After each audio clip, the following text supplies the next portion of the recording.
Greetings from Obi Nnukwu Chineke. We are blessed and empowered to be creative and to achieve greatness with our brain and 5 fingers.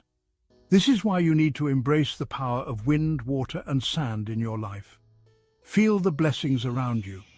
Via the existence of the wind, water and sand, our Creator, Chukwu Okike Abiama, uses to sustain all human and also monitors the activities on the earth without a mistake to avoid blacklist after death.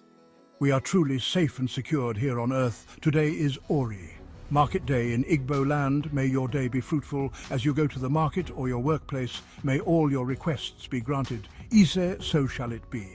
May you have customers to patronize your business, Ise. You will buy and resells according to the market demand. May the wind, water and sand that sustains all humans guides you and perfect your way of living, Ise.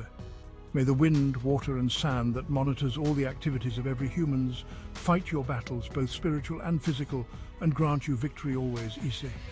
May the wind, water and sand that knows heart of every humans grant you inner peace while approaching your Creator, Chukwu Okike Abiama, through them, Ise.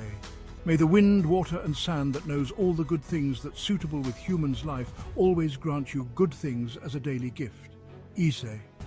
We are blessed from Obi Nnukwu Chineke, aka wind, water and sand, the blessings of the universe. Onye Ndu Ikuku Achinike. By the wind, water and sand that empowering the activities of the things on earth, I empower all the eatable leaves to be a healer as you eat any leaf. Be healed from any sickness that troubles your entire body, Ise. Meaning so shall it be.